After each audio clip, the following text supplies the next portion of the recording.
O Emissário da Luz de Arad. Esse é mais um manhwa novo do estúdio Redice, o estúdio que só lança manhwa bonito. Vamos ser sinceros, né? O Redice só lança coisa bonita, só tem arte foda deles. Os ilustradores deles realmente mandam muito bem no trabalho quando o assunto é desenhar. E também não vamos esquecer das outras pessoas da equipe, né? Os caras realmente fazem um bom trabalho na parte da pintura, do ilustrador secundário, a parte das poses. Todo mundo faz um bom trabalho no Redice. São realmente muitas equipes que o estúdio Redice tem para fazer os seus manhwas da melhor qualidade.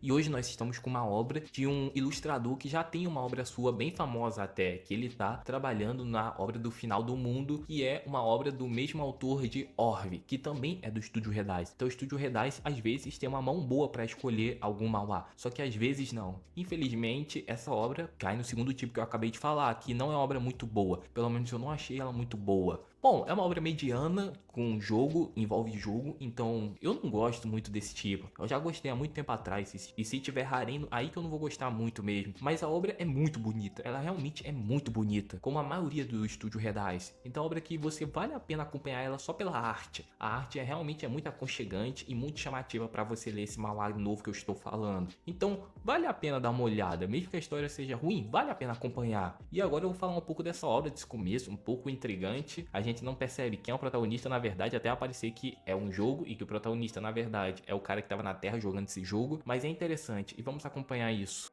O manhwa começa com uma luta insana de um cara parecendo um cowboy versus uma diaba azul que parecia uma deusa. E ela era gigante. E a luta tava frenética com o cowboy atirando com armas versus a monstra azul. E o cowboy de jeito nenhum conseguia derrotar aquela coisa azul gigante. Até apareceu um cara que parecia ser companheiro ou do time do cowboy. E quando os dois lados estavam no clímax da batalha, onde eles estavam indo com tudo para vencer, mas do nada tudo ficou monótono na visão do cowboy. E tudo ficou cinza, sem cor nenhuma. Parecia que aquilo era culpa do companheiro do cowboy que ele estava nessa situação. Então o cowboy estava preso nessa situação por causa da pessoa que chegou para ajudar ele. Pelo menos a gente acha que é isso. E quando tudo voltou ao normal, o cowboy ele tomou o ataque em cheio daquela diaba azul. E não só isso, como ele levantou xingando ao ódio o cara que estava ajudando ele. Pelo menos era para ajudar. E o companheiro que parecia um idiota, e o que parecia bem idiota na verdade, como se estivesse fazendo de otário. Então ele se deslogou, no caso, aquele companheiro que chegou para ajudar o cowboy. Então a gente vê que ele é uma pessoa comum. E quando ele se deslogou do jogo e a gente viu a aparência dele, a gente vê que aquilo era um jogo online. Aquele mundo que a gente tava vendo eles lutarem era um jogo online de masmorras e batalhas, também conhecido como MB.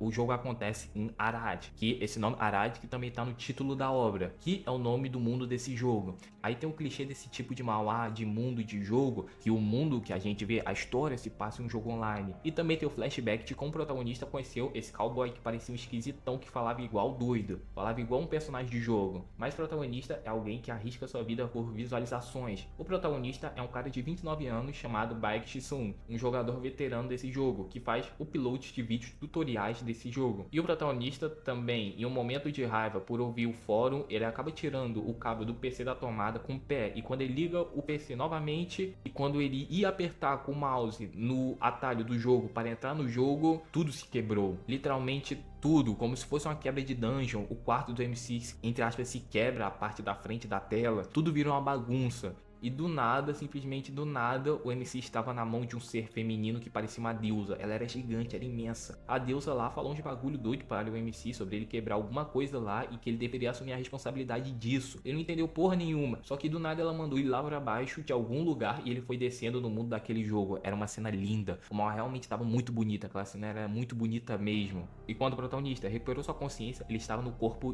de um desconhecido. Sem se tocar que agora ele era aquela pessoa que ele estava vendo no corpo daquela pessoa. E de agora em diante, tinha uma mulher lá que atacava, que era um monstro. Ela atacava ele junto com goblins e ela atacava com poder de fogo. E ela estava bem puta com o protagonista que tinha caído de paraquedas ali, não sabia que já estava no mundo do jogo, que ele jogava há muito tempo, que ele era veterano. E quando ele estava correndo, ele caiu em um lago raso e ele conseguiu ver a sua nova aparência. Agora ele estava com um rosto totalmente diferente do dele que ele tinha na terra. Aí nós começamos o capítulo 2. O protagonista que estava escondido, enquanto ele pensava que todos aqueles monstros ao redor dele são os monstros do jogo que ele era um veterano que ele estava jogando na Terra antes de ser mandado para esse lugar. E a aparência dele é de um Cavaleiro das Trevas, que é uma das classes desse jogo. Ele agora se tocou que estava no jogo em que ele era veterano e que ele sempre jogou. E ele já pensa como voltar para casa, porque ele não quer ficar nesse lugar doido. Aí brotam os personagens com aparências fodas por causa da arte, e o cara já percebe que um daqueles, que é o, no caso, um jogador, que é o masculino, e já a mulher, ela era um NPC desse jogo. Então eles estariam fazendo uma missão atualmente. Aí tem umas cenas fodas de luta daquele usuário versus aquele monstro de jogo que era a fêmea que estava atacando o MC no começo, quando ele foi parar nesse corpo, que ela era do capítulo anterior. Até o usuário conseguir vencer aquela diaba de fogo. Aí o protagonista tenta ajudar o cara ainda, mas ele é bloqueado. Alguma coisa impede ele de interferir, entre aspas, nessa cena do jogo. E só depois que o jogador já tinha passado daquele lugar há algum tempo, que o protagonista foi liberado das amarras e ele conseguiu se mover livremente de novo. E ele puto, e com razão, ele ficou falando merda para o jogo, mas ele só perdeu energia ao longo do tempo. Aquele lugar ele precisava de energia para sobreviver, e ele percebeu que aquilo não era como no jogo. Esse lugar não era fácil de sobreviver como ele pensava, mas o protagonista ainda tinha a vontade de seguir aquele jogador para conseguir uma forma de sair de lá. Então o protagonista, ele sabia onde o jogador estava, ele precisava da ajuda dele para limpar aquela dungeon e sair daquele lugar logo, que esse era o pensamento do protagonista. Mas ele não podia ficar muito tempo ali no mesmo canto parado, porque tinha gols por todos os lugares. Aí ele sempre tinha que correr, e ele também não tinha arma atualmente, e aqueles gols são bem horripilantes na verdade, bem diferente do mundo real. Mas na fuga o protagonista achou aquele usuário que ele estava querendo seguir. Mas quando ele achou aquele jogador, no caso o usuário, ele viu que os dois estavam em situação ferrada. A menina já tinha sido pega pelo boss, que tinha poder de gelo, e ela estava presa. E o usuário, que o protagonista viu na frente dele, tomar um hit kill para o boss. Ele literalmente foi varrido pelo boss que tinha poder de gelo. Então o protagonista agora estava sozinho. Então ele já tenta fugir logo a primeira opção dele, já que ele era uma pessoa normal e não sabia que podia enfrentar esses monstros. Mas na fuga ele acaba matando um gol como se fosse uma coisa fácil, como se fosse igual manteiga. Aí ele percebe uma coisa: ele é forte pra cacete, esse corpo novo dele é muito forte. Então ele muda de expressão e começa a matar esses gols como se fosse manteiga. Aí ele começa fazendo a limpeza nesse lugar, nesses monstros, ele mata todo mundo. E ele ainda se lembra de como ele usava essas habilidades quando ele estava jogando computador. E tem um quadro foda dele na terra e dele nesse corpo sobrepondo um ao outro. Mas o boss ataca ele de surpresa, mas isso não é nada para o protagonista, que para esse ataque como se não fosse nada. Aí começa o contra-ataque do protagonista contra o boss, e o boss usa seu último recurso para matar o protagonista com todo o seu conhecimento. Mas o protagonista, com todo o seu conhecimento, ele consegue ir contra o boss e fatiou ele ao meio, igual o Sukuna fatiou o Satoru Gojo. E assim ele conseguiu matar esse boss com direito a uma imagem foda no final do capítulo dele bagaçando o boss ao meio e com ele muito na última cena do capítulo. E é isso, rapaziada, peço lá que você se inscreva. E isso foi um pouco rapidinho falar desse mangá foda pra cacete que lançou. A arte tá muito bonita e faz o mangá ser foda, mesmo que não tenha uma história tão boa. E é isso, tchau e até mais.